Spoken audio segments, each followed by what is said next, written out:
Soprod et la RTI vous présentent 2 minutes pour comprendre.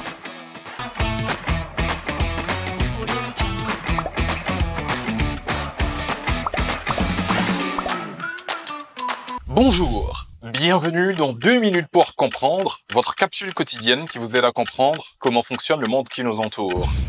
Aujourd'hui, je vais vous parler du Nyala. Le Nyala est une antilope aux cornes spiralées qui appartient à la famille des bovidés. Le Nyala mesure entre 1,35 m et 1,95 m de long et de 80 à 120 cm de haut, pour un poids allant de 55 à 140 kg. La taille de sa queue varie de 40 à 55 cm de longueur. Seuls les mâles sont dotés de cornes arquées et torsadées qui mesurent entre 60 et 83 cm de long et se terminent par une pointe jaune. Les femelles et les jeunes sont généralement brun rougeâtre. Les mâles adultes sont beaucoup plus foncés. Mâles et femelles ont une crête dorsale de longs poils qui va de l'arrière de la tête jusqu'à la base de la queue et entre 10 et 14 rayures verticales de couleur blanche sur les flancs dont le motif varie selon les individus.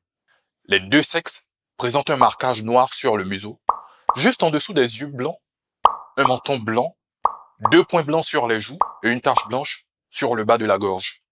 Les oreilles sont grandes et d'une extrême mobilité.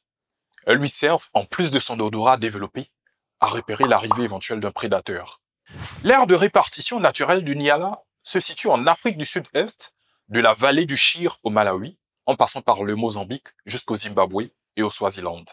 Le Nyala vit dans les forêts denses et les biotopes forestiers denses et couverts, à proximité d'un point d'eau. Le Nyala est une espèce grégaire, vivant généralement en troupeaux composés de 2 à 10 individus.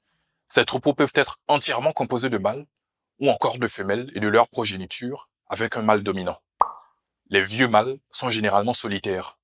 L'espèce n'est pas territoriale et les domaines vitaux se chevauchent souvent.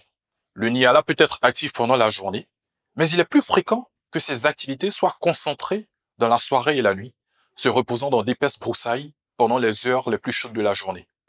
L'animal n'étant pas très rapide à la course, il préfère rester sous la protection d'une végétation dense. Je vous donne rendez-vous demain à la même heure pour un nouveau numéro de 2 minutes pour comprendre.